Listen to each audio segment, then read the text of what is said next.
Hello and welcome back to Radiant Dawn 0% Growths, and welcome to part 3.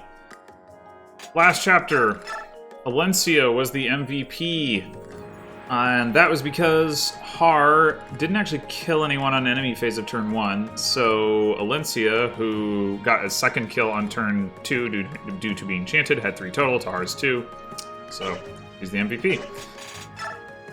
This chapter, of course, with a new part, comes a completely new, also old cast of characters. But I am not going to go over all of them in depth because this chapter, perhaps even more so than 2-1, or maybe it's just that it takes longer to play, but is similarly subject to a lot of variance and a lot of ways to fail.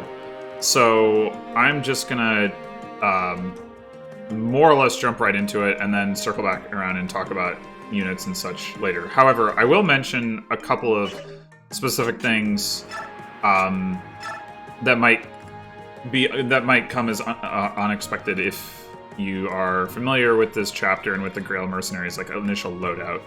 So I took Shinon's Provoke off and gave that to Ike. I moved Soren's Adept to Mia. I swapped Gatry and Oscar's lances, so now Oscar has the Great Lance and Gatry has the regular Steel Lance. Gave the Steel Bow from Rolf to Shinon, and gave the Men's Staff from Wrist to Mist.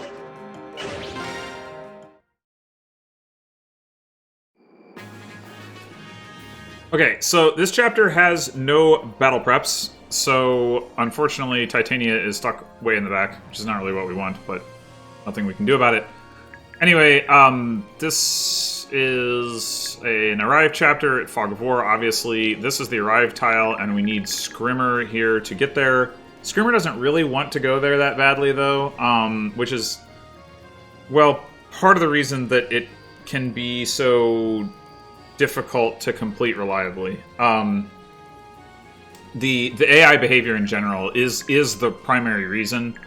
The behavior is actually pretty predictable, but the factors that influence that behavior are not, and then the AI, where a human strategy would probably like prioritize the same enemies regardless of exactly how much damage, they were like any individual attack was dealing, or whether they got a crit or not, that sort of thing. Like the AI will just completely change what it does, based on it's very sensitive to the specific conditions that it finds itself in. So we do have some ways of mitigating that, but not enough to make things very reliable. But I'll get into that as we get through the chapter. The only other thing I want to mention before I start is speed benchmarks. So enemies generally have 17 to 20 speed in this chapter. Oscar and Titania have 21 speed, so they'll double the 17 speed enemies, which are some generals and some sages. Ike has 23 speed, so he'll double most enemies. Pretty much the only ones he won't double are some of the warriors. And then Shinon and Mia will double basically everything relevant. And nobody else will double anything. Okay, so we're going to have Rolf come up here and scout for us into the fog. And then we're going to have Ike come up and hit this warrior, one of the few that he does not double. And then we're going to check some hit rates. So 88 for Titania. And I don't really think there's any... So it's 100, but even so, I think we're going to go with the plan of... Actually... First to me... Oh, no, wait, no, never mind. Sorry. Okay, so yeah. We're going to rescue Ike with Gatry.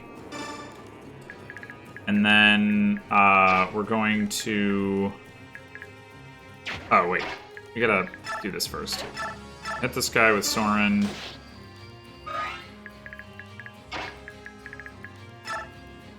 Kill him with Titania.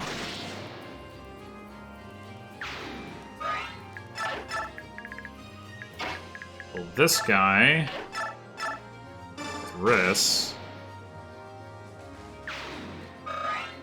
And Then we're going to check some more damage values. So 10 twice or 12 twice. I think this is going to be 14. Yeah, so we're going to go with 12 twice. We would prefer to give this kill to Shinon, but since we don't have a guaranteed kill unless we use the steel bow, we're going to do that.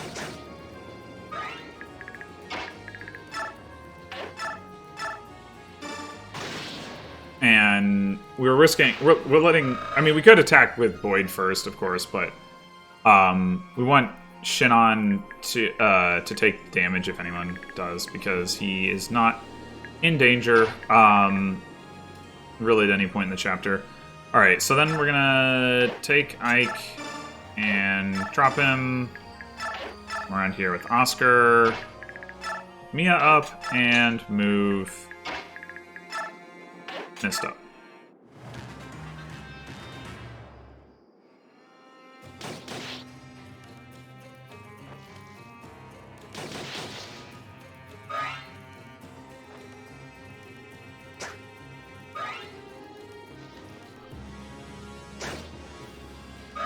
Alright, so far so good over there.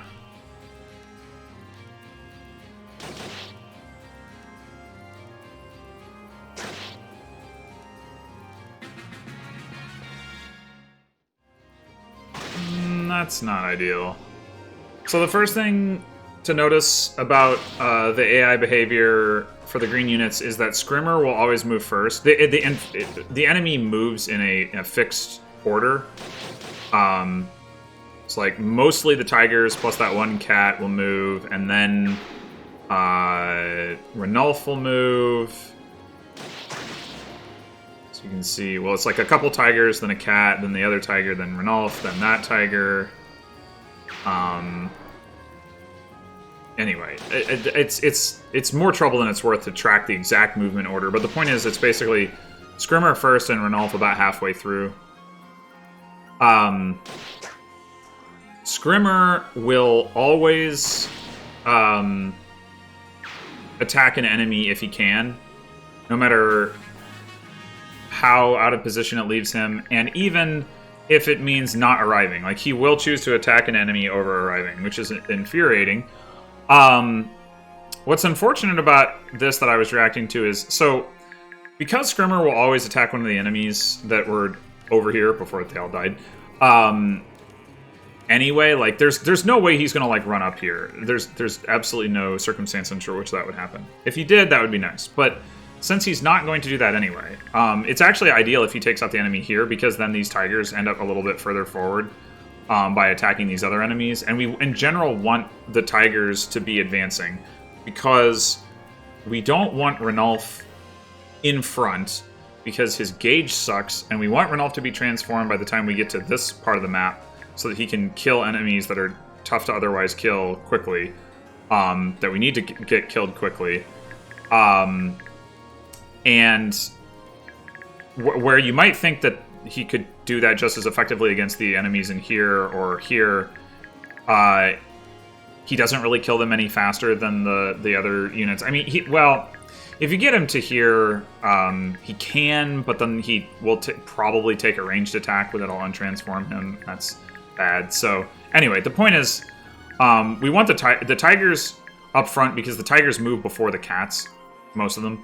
Right, so we want the tigers like in range to get to these spots so that Ranulf doesn't occupy one of them. Anyway, unclear at this point whether that will happen or not. It might not. We'll see.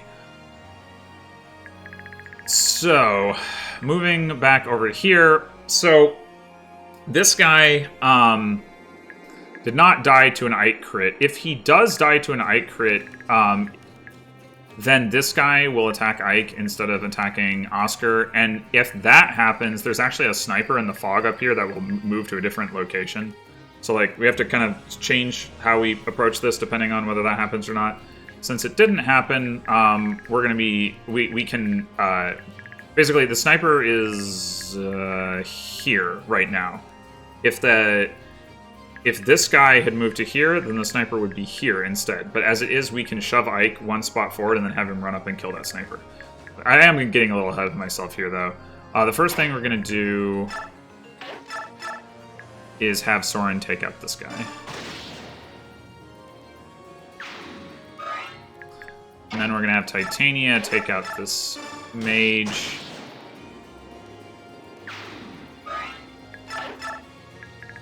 Which reveals a couple more enemies. Alright, so we're going to want to... let's see, we're going to shove Ike from here to here, and then... what we would like to do is heal him. I mean, we probably technically don't need to heal him. We would also like to be able to shove Soren forward if possible. And then we need to kill this guy to make room for Shinon to get up to here and shoot this guy. So, Gatry needs to shove. Just trying to figure out if I can afford to have Riss pick up this kill this way or not. Another option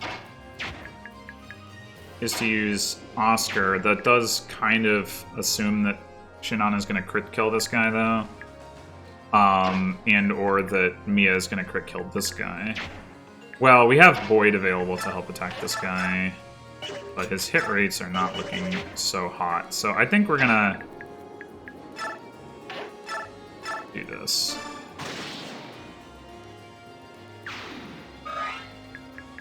And we're going to do this. Okay. It's good. Mia, there's the sniper I was talking about. Mia's gonna come up here and try to kill this guy. Alright. That works. Gatry is going to shove Ike. Now the question is, do I heal Ike or do I shove Soren?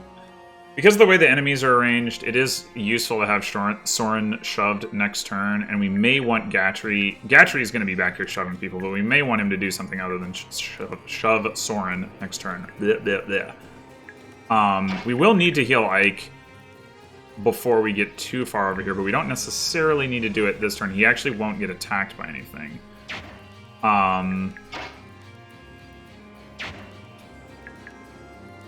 And we want Rolf on the Ballista, which is why we're not considering shoving Soren with Rolf. So...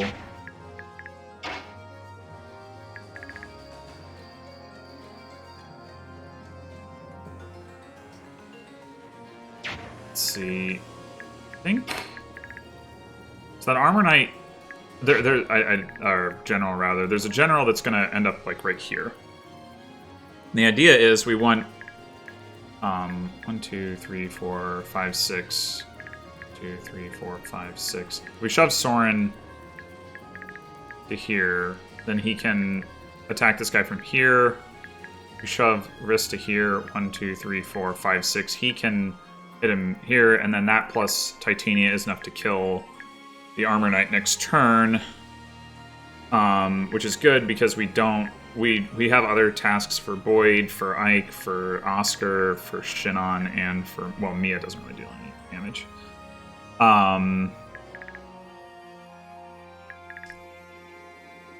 Not healing Mia could be a little bit of an issue, though. If we don't shove Soren...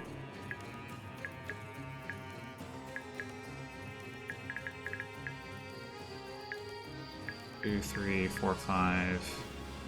We do shove Riss next turn. 1, 2, 3, 4, 5, 6. He can get to him and attack, and so can Soren. But Ike is going to be standing here.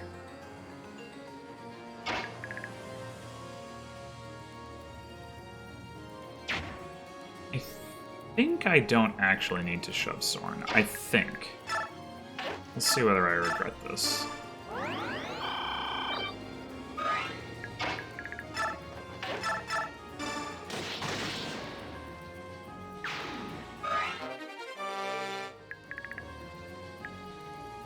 Oh, you know what?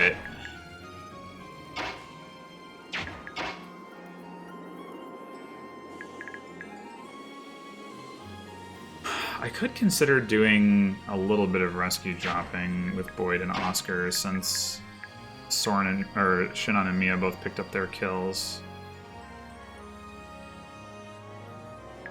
Guy stands here. Is in the way. If we...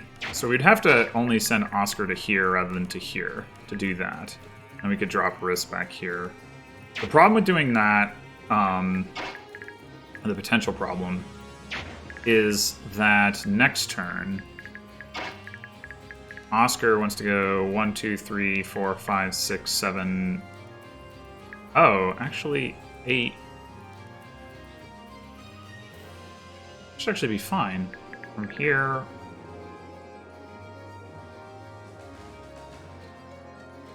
1, 2, 3, 4, 5, 6, 7, 8, 9. That should actually be fine. 4, 5, 6, 7, 8, 9. Okay, yeah, let's do it. So, rescue... Riss. Oh, how this has never come up in any of the attempts, the many attempts that I've made at this chapter.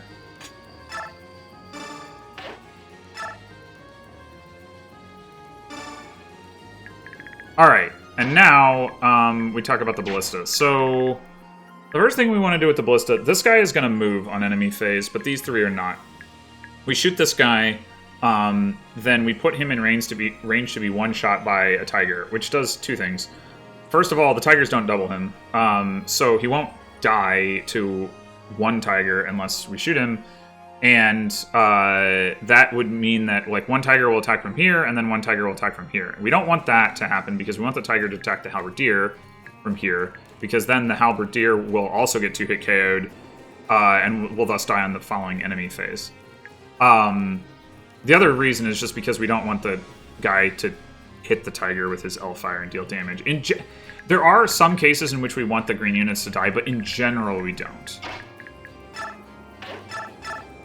And at this point, there's no, like, one enemy or one green unit where we're like, oh, we really want that one to take damage or something like that. And if we did crit there, that would be even better, but we didn't. So it goes. Don't miss. That's rude.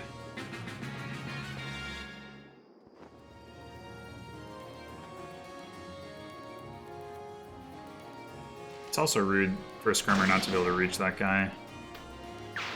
Unfortunate. I am concerned that Ranulf is going to end up on the front here.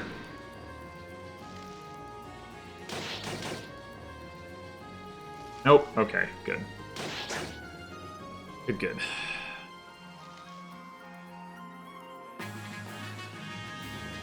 Alright, so we're not doing too badly so far.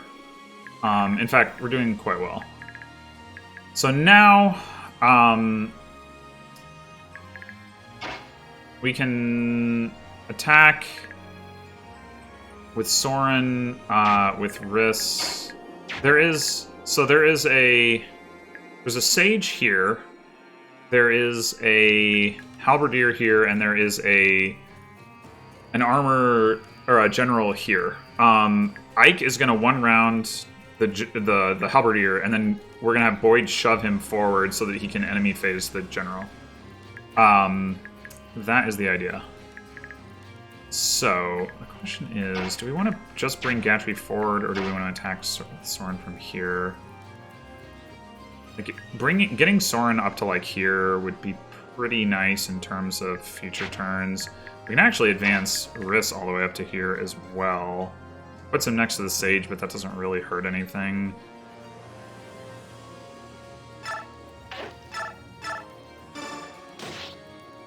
I guess I should check on the off chance that Titania actually can double this guy. No. Okay.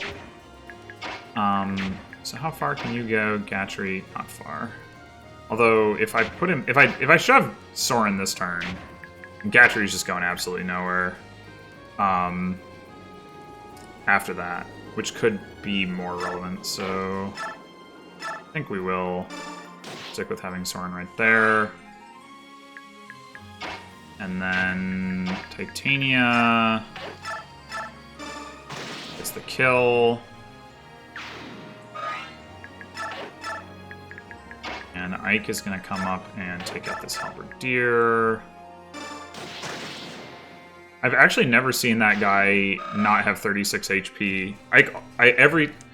A lot of the enemies have stat variation, but for whatever reason, that guy like always has 36 HP, and Ike is always doubling him for 18 times 2. But that time he actually had 35 HP. The idea that there might be some stat roll where Ike doesn't one round that guy kind of scares me. My strategy is kind of built around it. Anyway, okay, so let's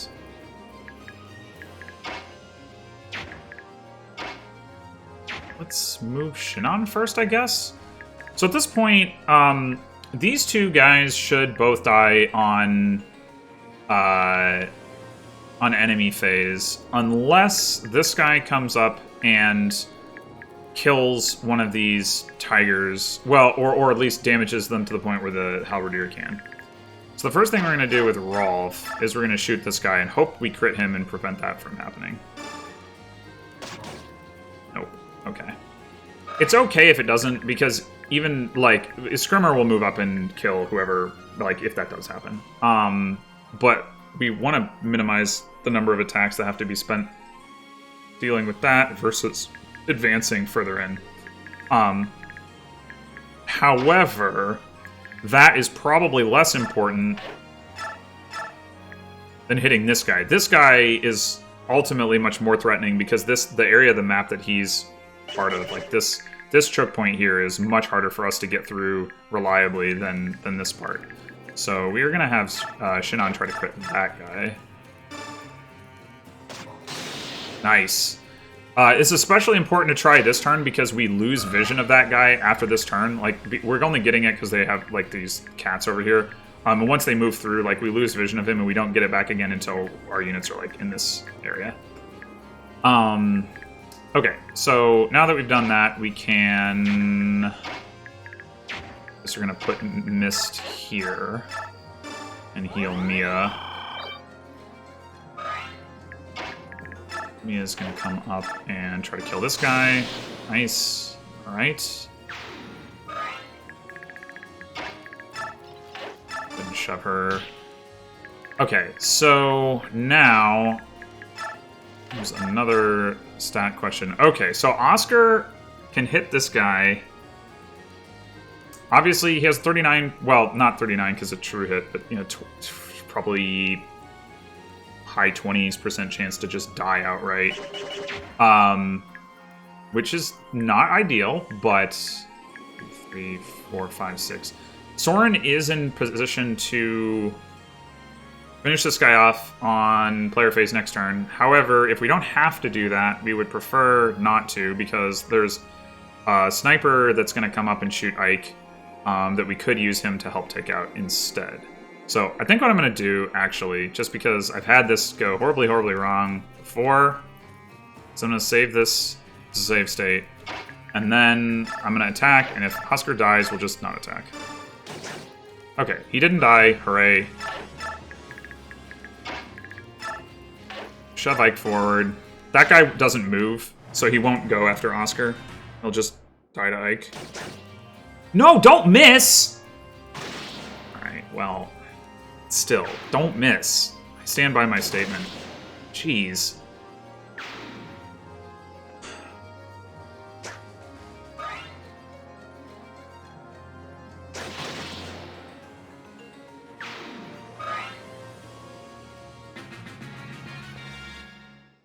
Alright, so Scrimmer generally will go after the weaker enemy, so yeah, I was going to say he'll probably come up and kill that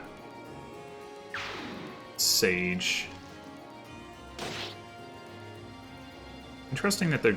Okay.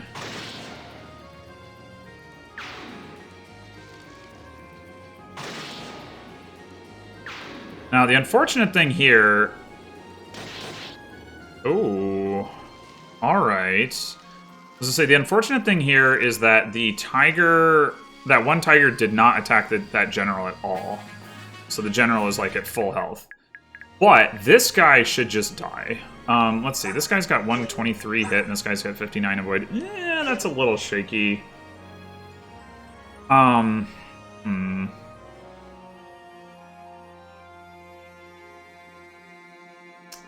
Will this guy die if... So the reason we want this guy to die, right, is because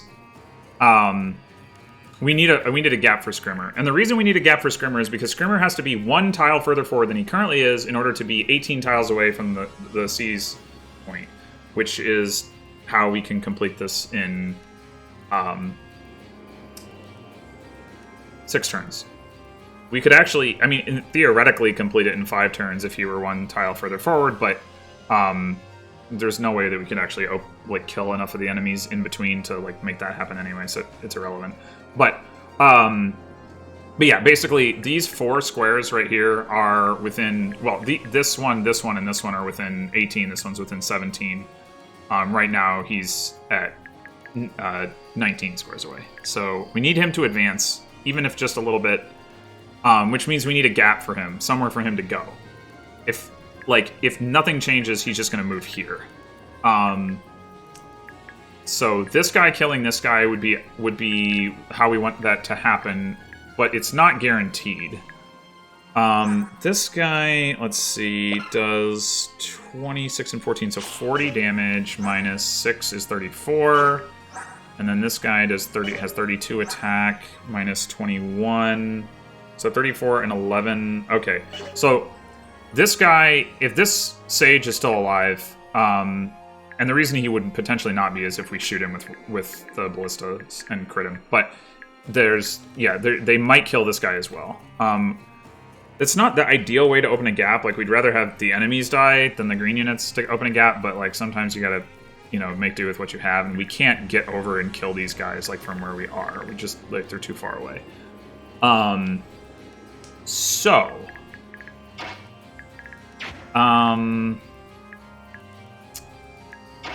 Let's see. We actually don't need any healing, which is remarkable. So I think what we can do here... Okay, how much damage are you doing? 17. Okay, so... Riss is 17 plus...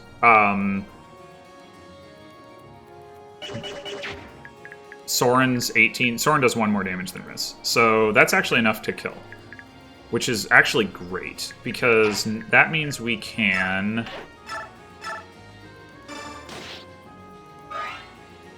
We can reveal there's 3 sages here. We can reveal a couple of them. Ike wants to attack one of them from here, so we can move him up. Do that. The reason he wants to do that is because we want to send Ike through this little corridor here. He wants to stand in exactly this position because he wants to get to here next turn, but he doesn't want to be standing here, because if he is, then there's enemies that he will lure to come up through here, and we don't want them to come up through here because then they're going to block him from getting over there quickly enough. Okay, so now we can shove Soren. I suppose technically Gatry would have preferred to do that from here, but no, actually then he would have had to go through the woods. Never mind.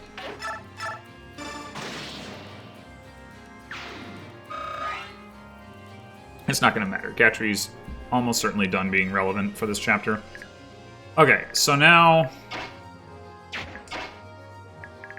so if we want to give the enemies their best shot possible at killing this guy, we need to leave this guy alive, because he can go 1, 2, 3, 4, 5, 6 and attack. Although, he probably won't. He'll probably attack Ike. But, nonetheless, just to try to be on the safe side, we're going to attack this guy with Mia and not the other guy.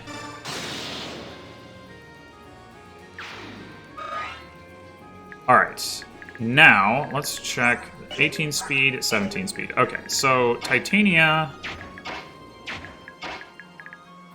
is gonna put some damage on this, or well, maybe... Oscar does 22. Boyd does 10. Yeah, that's not enough. He might crit, but... think...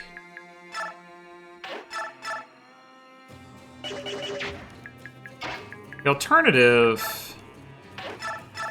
is actually that we killed this guy. 1, 2, 3, 4, 6, 7, 9. The advantage of that is that these two guys technically don't, like, block anything, whereas this guy does. But the enemies will, or sorry, the green units will go after them and kind of waste their attacks on them, which isn't really ideal. Although, if that leaves space for us to get to the, like, there are going to be more enemies that come through into these woods, and if that leaves space for us to, like, access them because the green units are around here rather than, like, in here, then that can be helpful. Because one thing that can happen is they can all just bunch up in a way where now we can't get to, like, any of the units and, like, make attacks against the units that are, like, here and here. So I might actually just go for this. Let's see what happens. Let's see if he hits that. Actually, does it make sense to do it from here? 1, 2, 3, 4, 5, 6, 7. He can get to there. Most likely what Boyd is going to want to do next turn is move over this way and be in position to shove Ike. Or shove Ike next turn. And he could shove Ike next turn from either of these spots. But basically, what happens with Ike is there's a halberdier that's, like, right here. And Ike wants to end up here, or end up here if he's not going to be able to kill the halberdier. Because the halberdier, like, if the halberdier is here and he's fighting the halberdier, then he, like, can't get past him. But if the halberdier moves one space into here or here, then he can get past him. However, then once the halberdier is, like, dealt with, then Ike wants to be in one of these two spots. This one, because he can't be shoved into this one. Because the boss is here, there's a general here, and there's a general here. And if Ike is here, and this general is dead, and this one is not, then I can go 1, 2, 3, 4, 5, 6. Whereas if Ike is here, he goes 1, 2, 3, 4, 5, 6, 7, and he can't get around. And the reason that's relevant, particularly relevant, is because the green unit AI likes to target this guy over this guy. Okay, so we want Boyd, like, be able to shove Ike, and if he goes over here, 1, 2, 3, 4, 5, 6, 7, he'll still be able to shove him the following turn, so that's actually fine. The thing that he won't be able to do is go 1, 2, 3, 4, 5, 6, 7, 8, 9, go to here if we need somebody to attack from this spot. Although we've got Soren and Riss potentially available to be the ones to do that. So, I think I'm going to go for this. It's not an attack I've ever actually made before, but... And then, I'm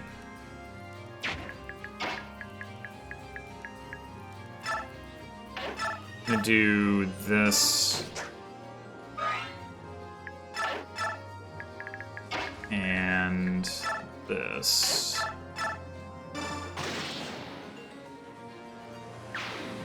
Now, hopefully Boyd will just, like, crit this guy on enemy phase, and that'll be nice.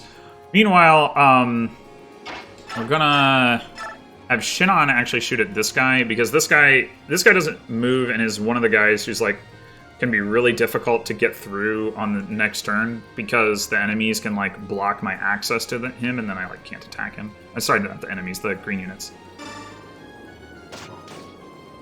And even, like, that 7 damage can be a big difference.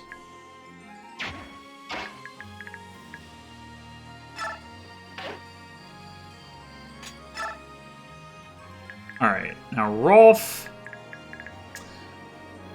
We can shoot this guy. For reasons I've already mentioned, it's risky. I think I'm just gonna, honestly, I'm just gonna save state this again, and I'll shoot him, and we'll see if he crits. He didn't. Okay, so there's no real risk of that being a problem then. was fine if he did crit. In fact, it was better if he did crit if that was going to happen.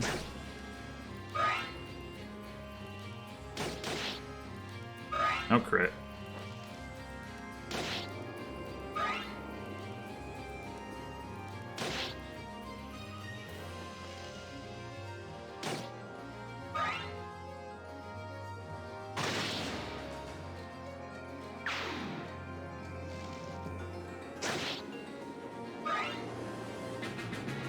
Alright, now, so Scrimmer should take out one of those generals and open the way for everybody else. And that'll put him in range for next turn, although he's at max range right now, which is not necessarily great. Max range as in, like, he needs to move a full 9 squares again next turn, which can be hard to ensure.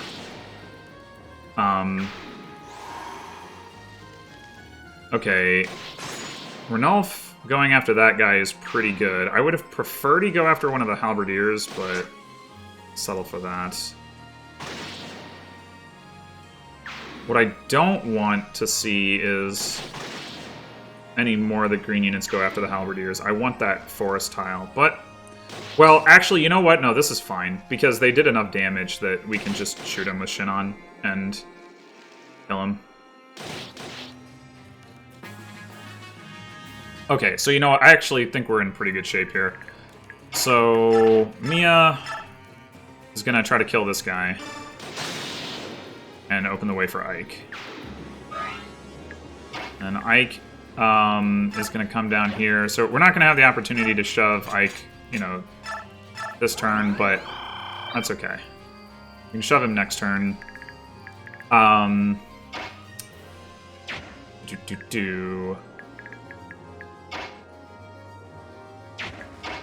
We've got... Let's heal Boyd with Mist. Might as well. And then... we should definitely use... this thing. It's conceivable that it would make more sense... No, never mind. Okay, yeah, we're gonna Ballista this guy. Pop. Now you crit.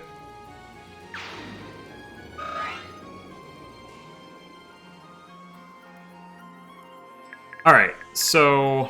1,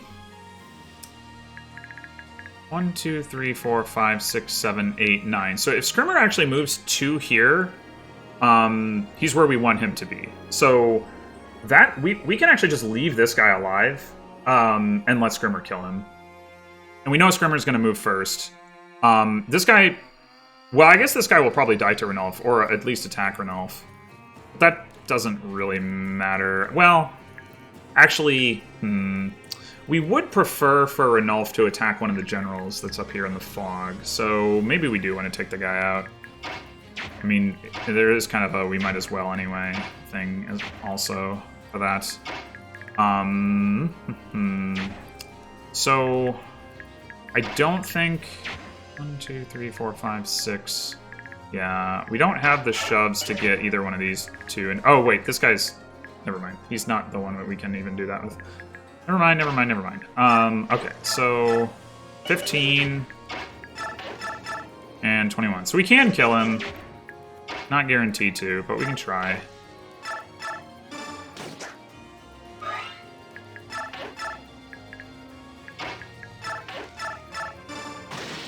Nice.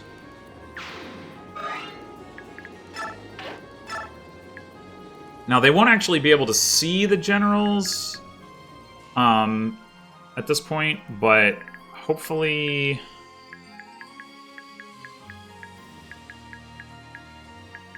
like, one of the rear tigers moves up or something. I don't know. Whatever. We need to kill this guy so the Scrimmer doesn't attack him. So I guess we can do that with Soren and then have Riss heal somebody. Seems fine. Wait, I do see a potential problem here. 2, 3, 4, 5, 6, 7, 8, 9. If this guy... he should go after Ike as a provoke, but if he did for some reason go after this guy right here... Then he would open up a spot for Scrimmer to attack him from here, which is one spot too far away. 1, 2, 3, 4, 5, 6, 7. So we could actually move Boyd to here to prevent that. The thing is, then we can't shove Ike. So we would really need to make sure that we got the generals down. That's probably not going to be a problem, though. And I think that might actually be a better approach than doing it the other way around. Risking that that guy goes up there. So, yeah, I think I'm going to go ahead and just move Boyd to here. And Riss, you can heal one of these guys. I guess heal this guy. I don't know. Since his gauge isn't almost out. Rolf has nothing to do. Gatry has nothing to do.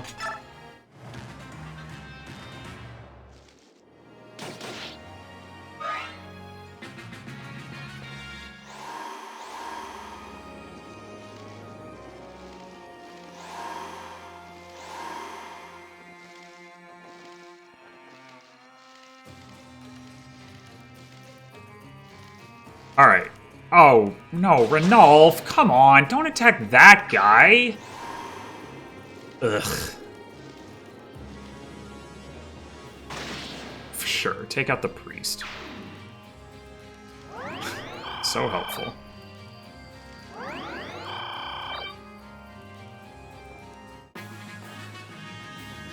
Okay, so now we need to kill one or both generals. We need to make sure that Scrimmer is not capable of attacking whichever one we don't kill, if we don't kill one of them, which we probably won't, because we don't have enough attacks to take them both out.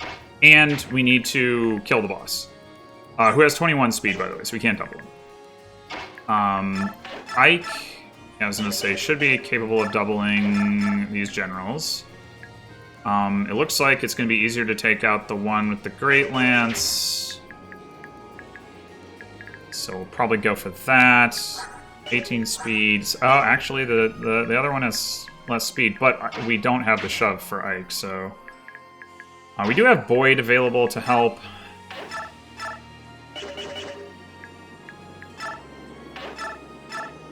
Let's maybe go for this first and see how he does.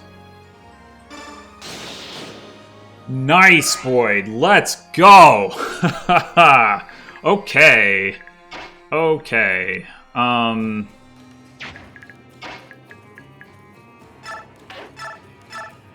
Ooh. That's unfortunate. I don't think there's anything I can really do about that.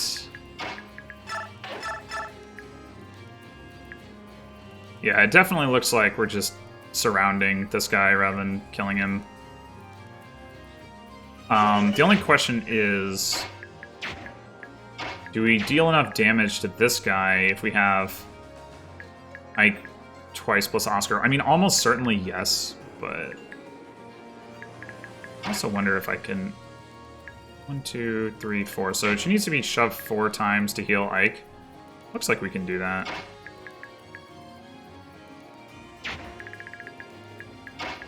We can get one of those with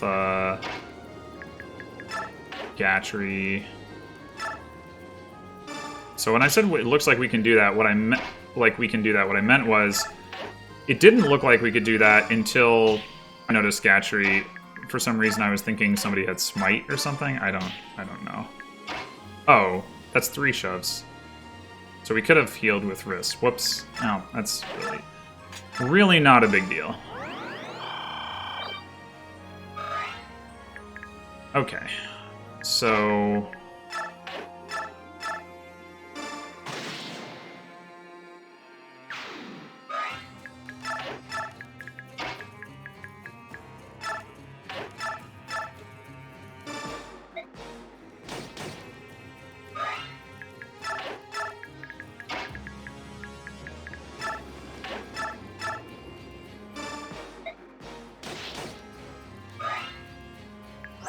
yeah, this guy doesn't have a healing item, so he'll die on enemy phase. Alright. I think we're good to go. I've seen so many things go wrong with this chapter, but I think we're good to go here. The only... If this guy were to die and open up a spot, like, that would be bad, but I don't think there's any way that happens, so... Oh, wait, I forgot to talk about units. I won't have stat pages up when I do that. Crap. He goes after Ike anyway. Alright, well, we'll just have to deal with not having the stat pages, I guess. It's probably not a huge deal.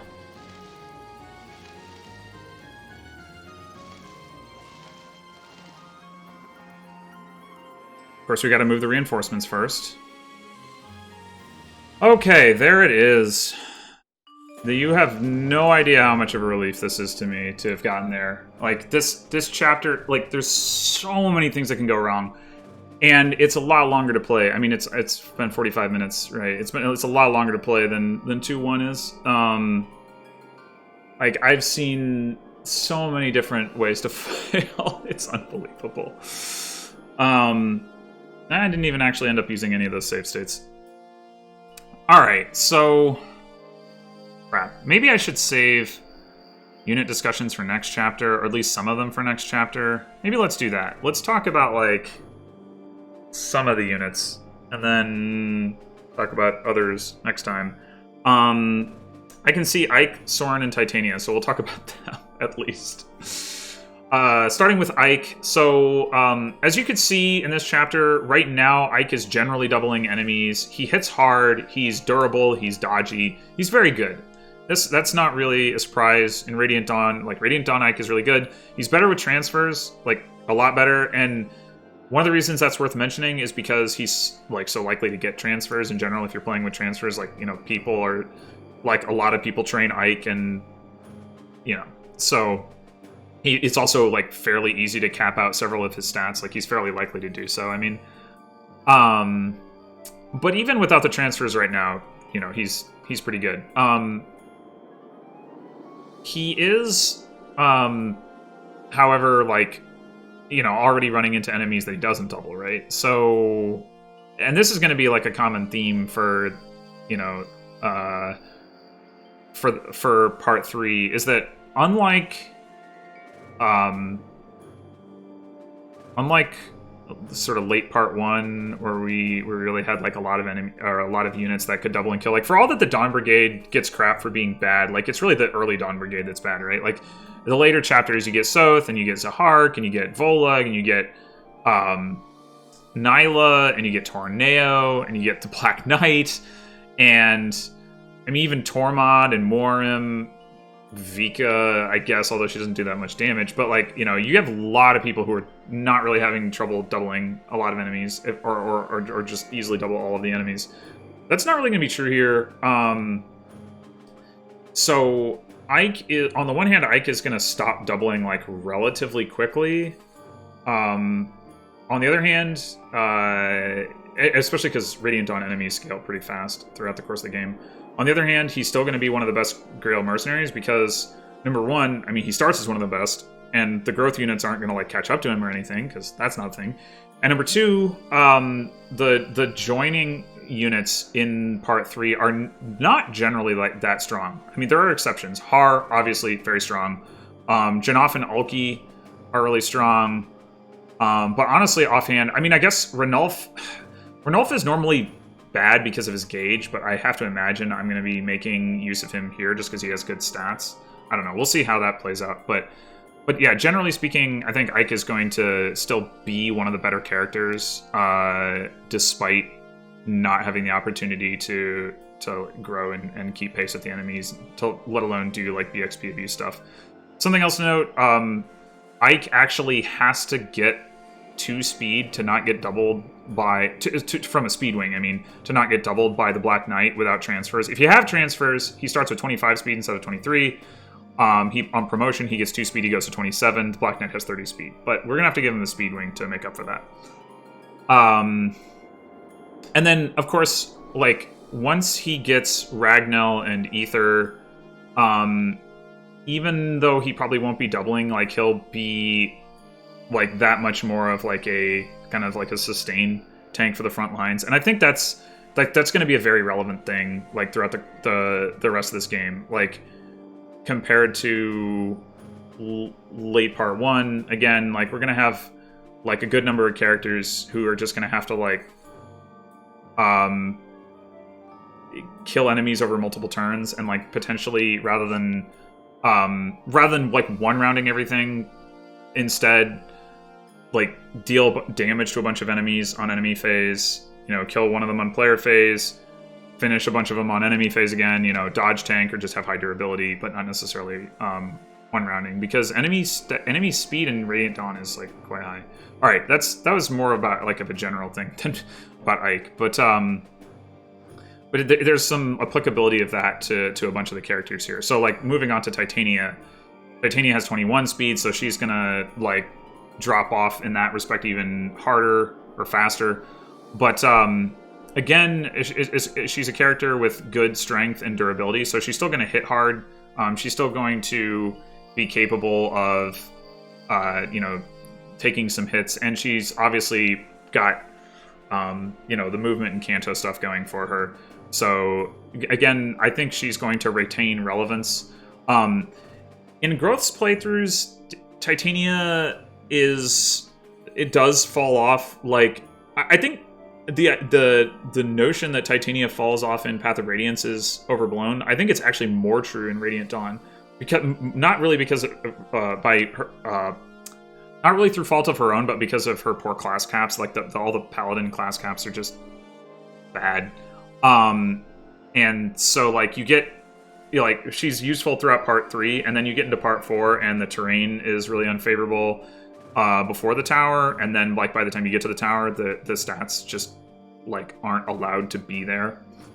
I think we're actually gonna see a similar trajectory from her here, because like on the one hand, she's not getting any levels, so she's not necessarily keeping pace with enemies, but on the other hand, neither are the other characters, and she starts with higher base level and base stats. So, well, also it's going to be easier to promote her because she's level 16, right? So she's like the first candidate for trying to like get XP to and level up without needing to use a Master Crown.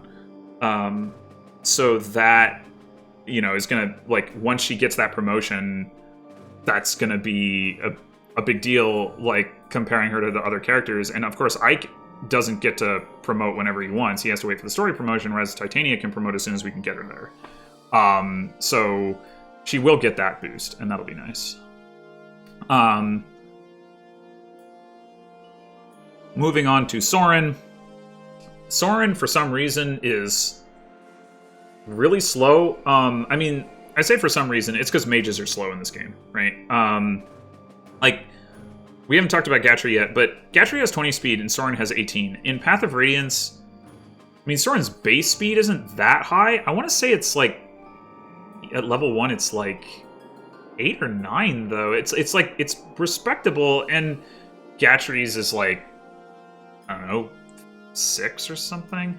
Anyway, and Gatry's much higher level, and like, but, you know, Gatry has low speed growth, Soren has high speed growth. Soren tends to be like somebody who's very easily able to double, and then all of a sudden in this game, Gatry is faster than Soren. It's like, it's super weird. But yeah, Soren is never going to double anything ever. He is just dealing chip damage, right? I mean, we've seen this from characters like Ileana and Leonardo. The difference is that Soren is at least more durable than they are, so like if he needs to take a hit, he can. He's also more accurate, so he's more reliable. He's also dealing more damage, although enemies have more health and such, so like from a percentage standpoint, I don't actually know if that's true, but it probably is relative to Leonardo, at least, prior to Leonardo getting his Lugnasad.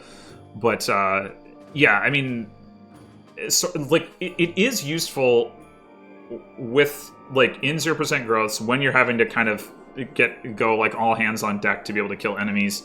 It is useful to have somebody who can deal consistent, reliable range damage, and Soren can do that. So like, if anything, I actually think he's probably going to be better here than he is in a normal playthrough, because honestly, in Radiant Dawn, he's kind of garbage, normally. Even with transfers, he just doesn't get it done. But even so, like, he's only going to do so much, because it's not, he has more durability maybe than some of those other units, but he's not durable. He's not dealing a lot of damage. He's not 2-hit KOing enemies, so it's still pretty who else should we talk about? Let's talk about Oscar, I guess. So Oscar has 21 speed like Titania, but where Titania has 25 strength, Oscar has 20, I want to say. Yeah, I'm pretty sure it's 20. So he's also got she's got 20 defense to his 17. He does have 2 more HP than her. So he's a little less durable, and he's doing less damage. Not a ton less, but, between using lances instead of axes and the lower strength, it's a noticeable difference. It's less noticeable if they're not doubling, right? So, like, as they stop doubling anything whatsoever, the gap between them will actually shrink a little bit. But then at some point, Titania is going to promote, and we may promote Oscar as well, depending. I'm not sure who all exactly I'm going to be giving Master Crowns to. I don't know if it's realistic to get Oscar all the way to level 20 without a Master Crown, but I could see promoting Oscar. But certainly, I would expect Titania to be promoted first in any case. Unless, like, she's, like, level 19 and we find a Master Crown and we're like, well, we can wait a little bit to promote Titania, but we'll promote Oscar as our first, like, person who is at least level 10 and gets a Master Crown. I don't know. Maybe that happens. In any case, so, yeah, I mean, normally in Radiant Dawn, he's definitely behind Titania, so he still will be here. He can, like, catch up to her to some extent normally, which he won't be able to now, just because, like, he'll gain more XP from being lower level, but his stats aren't, like, that much worse. And so, like, you can get into situations where, like, he's doubling some enemies that Titania isn't doubling, but Titania is dealing more damage to the enemies that he isn't doubling.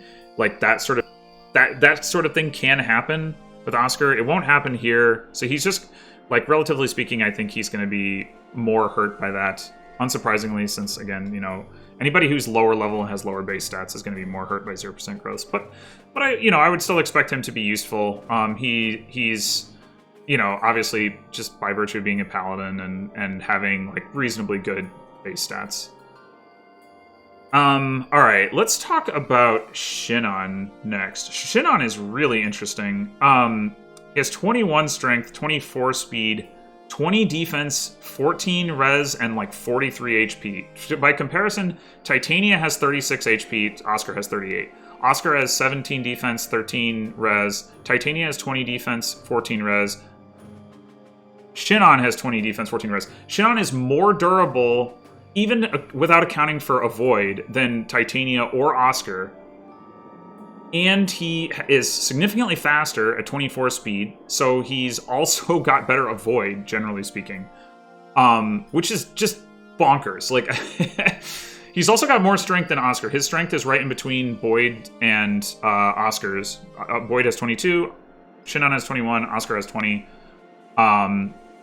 So, I mean, that's, like, his stats are, like, actually insane for a sniper. Now, obviously, like, sniper is a limited class in a lot of ways, although it has some perks in Radiant Dawn that make it better than it normally is. It's still not, like, on the level of what you get in Echoes or Three Houses, where you get, like, crazy range bonuses and close counter.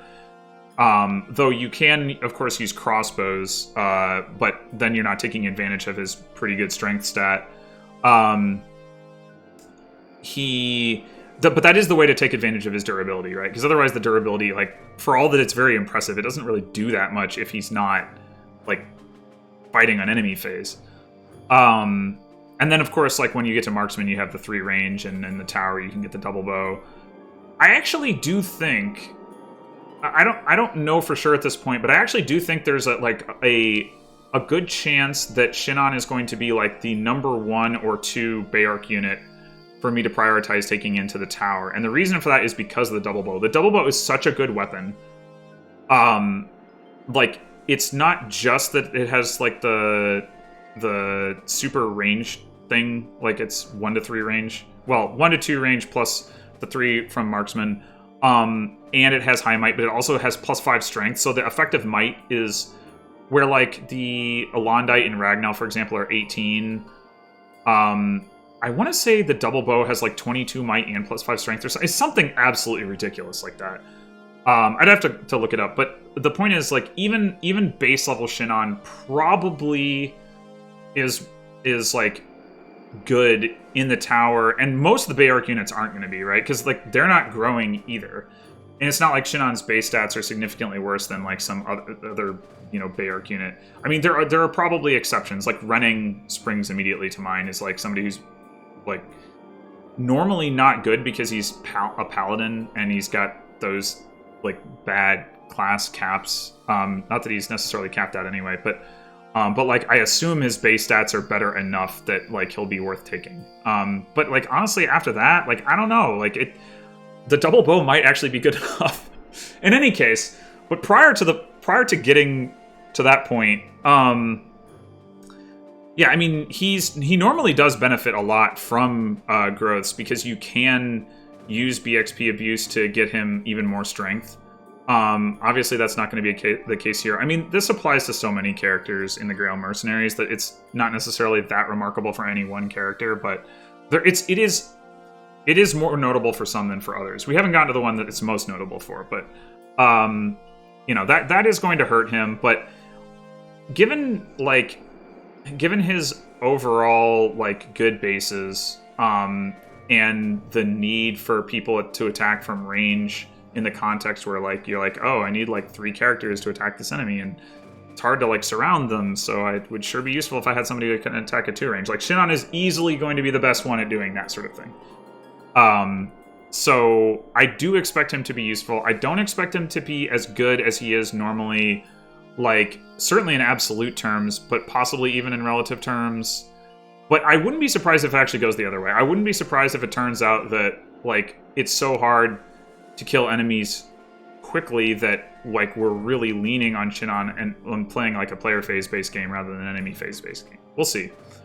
Alright, let's talk about the other unit that I was kind of alluding to there, which is Mia. Mia is, like, the #1, like, I cry every time in 0% growths, because Mia can be made so good with growths without, like, you don't have to do a ton of work to make it happen. Like, it's not like it's not like you have to baby her. You just have to, like, use her, get some kills, level her up, and do BXP abuse stuff.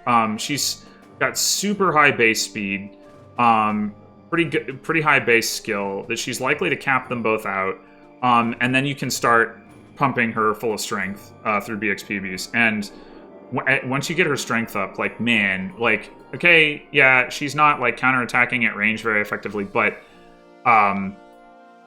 man, she is, like, really, really good at killing enemies at 1 range, and in a way that, like, even, like, some of the characters with, like, that can hit harder, like, just can't match. Because, like, for example, like, Titania, even if Titania is fast enough to double somebody, you know, in growths I'm talking about, if she's fast enough to double somebody, she's dealing a lot of damage. But if she's, like, a little bit short on damage to, like, actually 1 round, like, that's pretty much it. Like, she's not generally gonna crit. And even if you give her a killer weapon, like, that's not gonna be reliable. But with Mia, like, can just stack, like, all the skills on her, and because her skill is so high, like, the activation rate just goes crazy. Like, she's, like, the best, like, skill monkey in the game, essentially, with growths. But in 0% growths, that 17 base speed, or 17 base strength that she has is such a liability that I don't really expect to be able to make anything out of her. Unfortunately, it's very unfortunate because she's really fun to use. And, like, once you get the Elondite in the tower, that's another Bayark slot that can be really good, is like a capped out Swordmaster, but we don't really have anyone that's going to be able to fit that bill, Mia included. I want to say I'll say Lucia has even, like... Oh, wait, maybe Stefan, actually. I forgot about Stefan. Huh. Maybe I'll take Stefan into the tower. Well, anyway, so... so yeah, Mia, like... I mean, she's still good at... Like, as you can see in this chapter, she's still pretty good at killing squishy targets right now. But that's just going to get harder and harder for her over time. And... Yeah, I mean... It's sad, but the reality of the situation is that, like, she's probably just not going to be very good in 0% growths. Alright, who have we not talked about? Gatry. I mean, you could see the illustration in this chapter. Gatry is slow. Being slow is bad. He doesn't really get to do anything except shove people in this chapter. There's a lot of thickets, which is part of the reason, but, you know, I mean, that's going to happen, right? He does have surprisingly good bases. He's got 25 strength, or sorry, did I say? I might have said Titania had 25 strength and she has 24, and Gatry has 25. I think that's what it is. 25 strength and 24 defense, I want to say. So, I mean, he hits hard, he's durable. Like, no surprise there. But he's also got 20 speed. Now, 20 speed isn't doubling anything right now. It's not, like, impressive, but it's impressive for an armor knight or a general. And in growths, like, you can definitely BXP abuse his speed, except his class cap is terrible. So, like, what's frustrating about it is that generals or you know, armored units in this game are fast enough that... that they can be obnoxiously difficult to double and making them, like, really difficult to kill as enemies. But they're not fast enough that the player ones can themselves double, and that makes them not very usable either. Especially in conjunction with their poor movements. Like, if Gatry had a speed cap of, like, I don't know, 26, 27, something like that, then, like, he'd really be pretty good. But unfortunately, he does not. It's like 23 at tier 2. I want to say. And so, like, you know, you can BXP abuse it, but it doesn't really get to the point where it's actually, like, doing anything other than helping him avoid being doubled. It's kind of frustrating. I mean, in theory, you could, like, promote him as soon as it's capped out, but then the problem is you stop being able to get more BXP abuse speed points, so, like, it's not probably going to go up much from there. Anyway, in 0% growths, well, I mean, you know, he's still slow, but his bases are good enough that I'd expect him to be, like, genuinely good and valuable at least some of the time. Like, not here, we've got a lot of ground to cover. But there are other chapters where, you know, it's either like a defense map or it's a route or, you know, we've got more open terrain. Maybe it's easier to rescue drop him. And I have to think he's going to be pretty useful in that context. Like, once the enemies get fast enough, he's not really going to be very different from Ike in that respect, right? He's going to hit hard. He's going to be tanky, you know. Alright, so I think all we've got left to talk about is Riss and Mist. I was thinking about breaking this up, but I guess I'll just power right through. Riss and Mist are healers.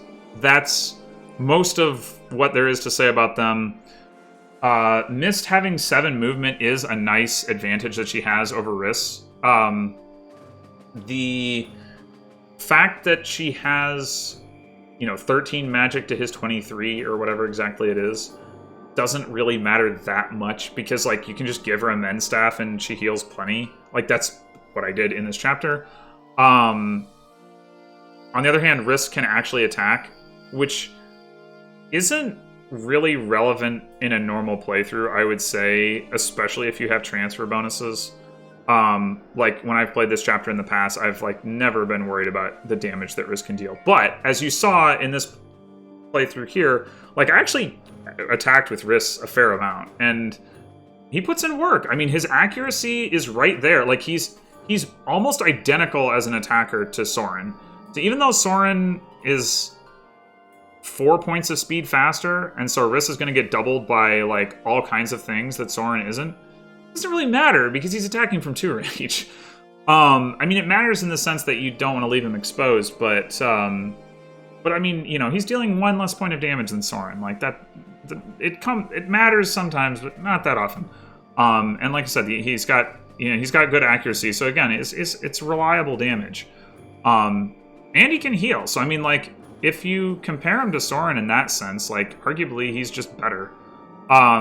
Except that in practice, if you're using him for healing, then you're probably not using him to attack in general, which means that from a damage dealing standpoint, maybe Soren is going to be better. And Soren does have access to, like, more tomes and things like that. So there are going to be times when Soren has the advantage there. And, you know, being less frail like Soren is, it has its benefits. But, I mean, I definitely think you could make the argument that in this chapter, Riss is better than Soren. Even though that 1 damage difference does come up. Anyway, so Mist does promote into having a mount, which is cool. But there's, like, no way we're going to train her to that point. There's just, like, absolutely no way. So, you know, she just has to settle for having, like, 1 extra movement over Riss. She has the magic sword. It's really good, like the sword is. 14 might, 95 hit, and 15 crit is those are amazing stats, 1 to 2 range. But she just can't, like, she hits like a wet noodle with it. Because, part of the reason is because, it uses her strength rather than her magic for some reason. So, like, even though it says that it is a magic-based weapon, and I think it may attack resistance, although I'm not positive about that, but I know it uses her strength, because her attack value with it is 22, and she has 8 strength. So, yeah, she really can't deal damage to speak of. Like, the highest damage value you would see from her on this chapter is, like, 7, 8, something like that. It's quite sad. In fact, that must mean it's attacking into defense, because if it were attacking into resistance, it'd be a little better than that. So yeah, she's just a healer, which, you know, is useful. So there you go. Hopefully I didn't forget about any of the characters. I don't think I did. Boyd! I did! Oh, Boyd. Okay. Well, I guess that's kind of appropriate, since I really never trained Boyd, that I would forget about him. I did mention him. I mentioned he has 22 strength. Boyd is a character that supposedly can be really good if trained and you have transfers. I have heard tell of this. I've not done it myself. He starts with 18 speed and 22 strength. Supposedly, if you instead start with 20 speed and 24 strength and give him a speed wing, then he starts doubling things and he starts one-rounding things because he has good strength, and he gains levels faster, and then he gets all strong and powerful, and being a warrior, he has the highest Bayark strength cap in the game, which makes him actually really good in the tower, because again, capture is such a relevant consideration there, and having more strength allows him to one-round enemies that nobody else can one-round, that sort of thing. That's all theoretical for me. I've never done it. But as it is, none of that is obviously happening in 0% growths, and the 22 strength is not bad. 22 strength with a steel poleaxe is that's respectable damage. But the 18 speed, yeah, that's not so good. He's gonna start getting doubled sooner rather than later. So I'm not really expecting great things out of him. We'll see what happens, but it is notable, I guess. I used him to shove a couple times, and so there's something to be said for having characters that are big enough to shove people. So Ike and Boyd can shove all the other foot units save Gatry. Gatry can shove all the foot units, whereas Mia, Soren, Riss, Shinon, all can't shove Ike, can't shove Boyd, which is annoying. And none of the other ones can shove Shinon. Shinon's in somewhere. Basically, it's like all the lighter characters are like incapable of shoving Shinon, who's incapable of shoving Ike Boyd. Anyway, so that's like a nice thing about Boyd, but yeah, in general, I'm not expecting great things from him. I also realized I didn't talk about Rolf. Rolf is like, why would you use Rolf instead of Shinon? I mean, sure, you could use 2 snipers, but why would you do that? His bases are not good. 19 speed isn't terrible, but it's certainly not impressive. 17 strength, that's not good, especially when you're not Mia and you're not like, critting all over the place and activating skills and all the rest of it. And when you're bow locked, because I think I've talked about this. When did I talk about this?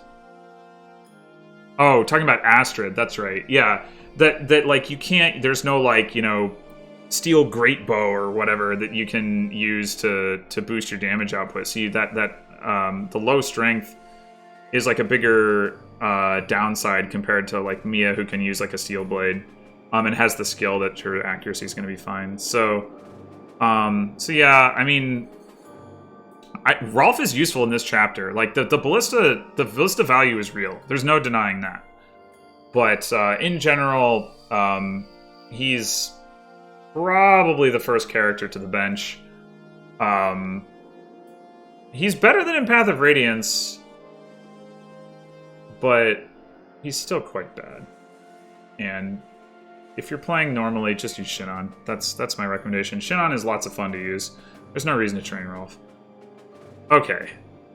I'm pretty sure that's all the characters. And I've been yammering away for like 20 minutes or more about this stuff after having completed the chapter. So probably you're tired of listening to me if you're still listening and haven't closed the video. So with that being said, thanks for watching, and I will see you next time for Chapter 3.1. Until then.